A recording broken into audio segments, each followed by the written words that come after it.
جس کے معاملات میں اتباع رسول نکل جاتی ہے اس سے ولایت چھین لی جاتی ہے. وہ ولی نہیں بن سکتا.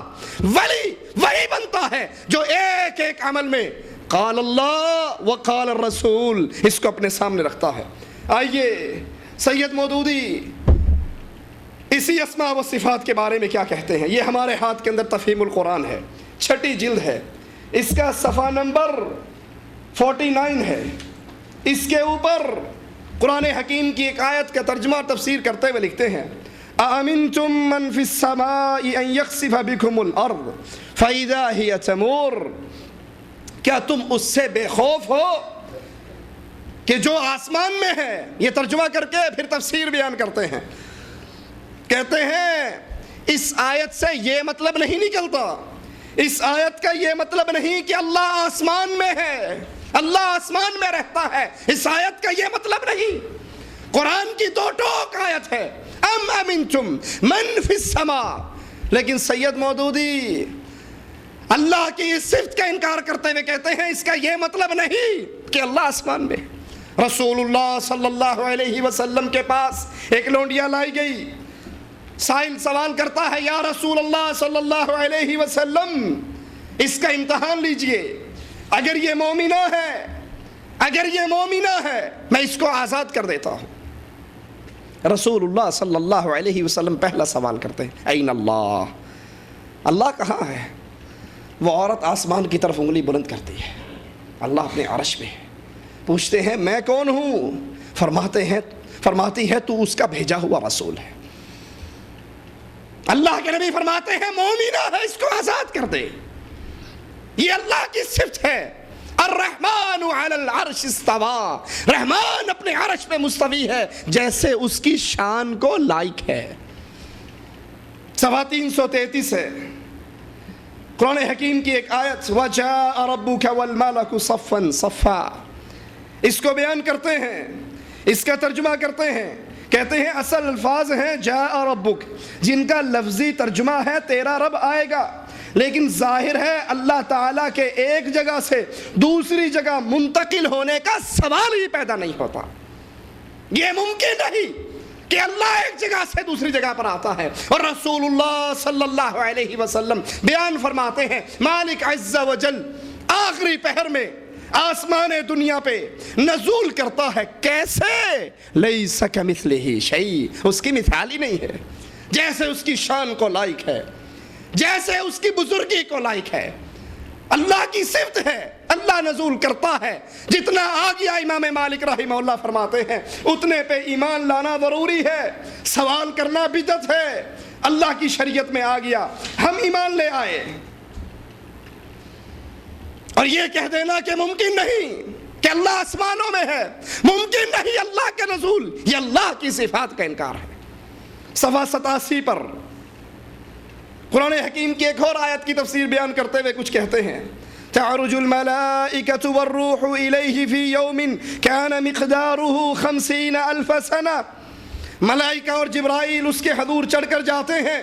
اس کی تفسیر بیان کرتے ہوئے کہتے ہیں کہ اللہ تعالیٰ کے بارے میں یہ تصور نہیں کیا جا سکتا, وہ کسی خاص مقام پر رہتا ہے کیونکہ اس کی ذات زمان و مکان کی قید سے منزہ ہے.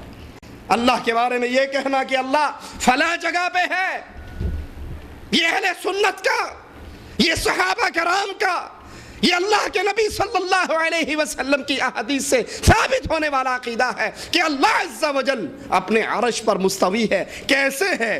جیسے اس کی شان کو لائق ہے. ایک اور آیت کی تفسیر کرتے ہوئے فرماتے ہیں فَإِذَا سَوَّيْتُهُ وَنَفَخْتُ فِيهِ مِن رُوحِي فَقَعُوا لَهُ سَاجِدِينَ. کہ جب میں اسے پورا بنا چکوں اور اس میں اپنی روح پھونک دوں تو تم سب اس کے لیے سجدہ کرنے لگ جاؤ.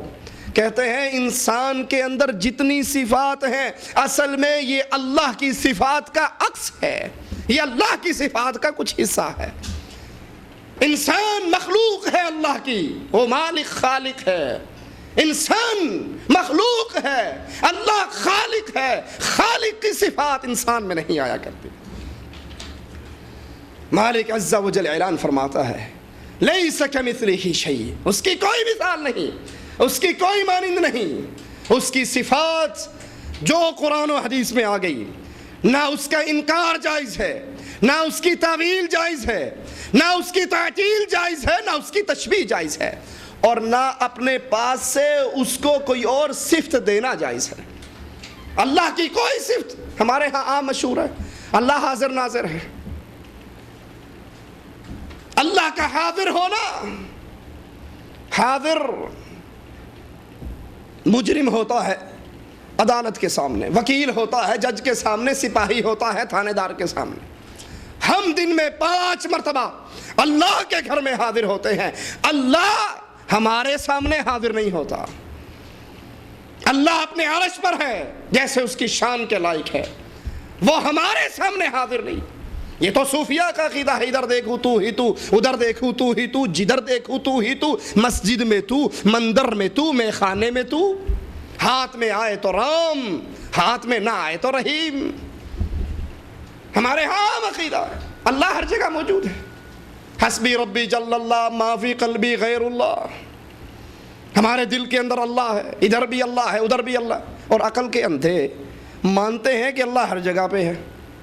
ان سے کہو اچھا ٹھیک ہے اللہ حاضر ہے، حاضر کا مطلب موجود ہے، یہاں پر ہے، مانگو دعا اللہ سے۔ دعا مانگتے ہوئے ہمیشہ حاضر کا قائل بھی ہاتھوں کو آسمان کی طرف بلند کرتا ہے۔ اگر واقعی آپ کی عقل، آپ کی فطرت یہی کہتی ہے کہ اللہ ہر جگہ پہ اپنی ذات کے ساتھ موجود ہے، اللہ کا علم، اس کی قدرت، اس کا کنٹرول، اس کی حکومت تو ایک ذرے ذرے کو گھیرے ہوئے ہے۔ کالی سیاہ چیونٹی، کالی رات کالے پہاڑ کی جڑ میں چلتی ہے، اللہ عز و جل اپنے عرش پہ ہوتے ہوئے اس کو دیکھتا بھی ہے، اس کا رزق وہاں پر دیتا بھی ہے۔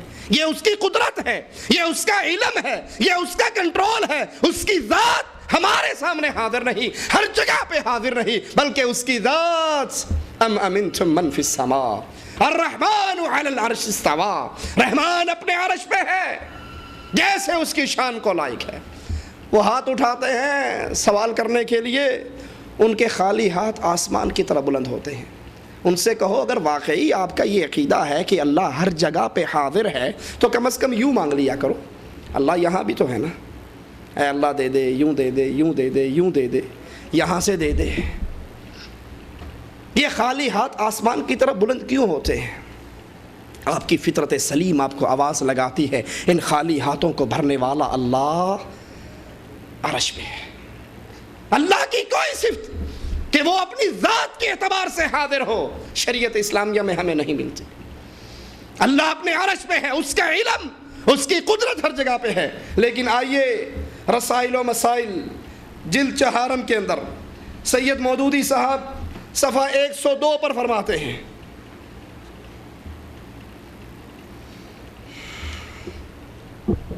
کسی کو تبلیغ کرنے کے لیے اس کے دل میں ایمان، خدا کا خوف، آخرت کی جواب دہی کا احساس پیدا کریں، درسوں میں لائیں، اجتماع میں لائیں، جنت دوزخ کی باتیں کریں، اللہ تعالیٰ کے حاضر و ناظر ہونے کا احساس دلائیں، اس کو احساس دلائیں کہ اللہ حاضر ہے۔ اور یہی عقیدہ رسالہ دینیات صفحہ 153 پہ بیان کرتے ہیں۔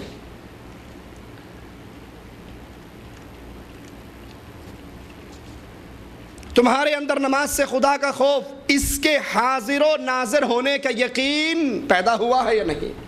اللہ کی کوئی صفت حاضر نہیں، وہ رحمان ہے۔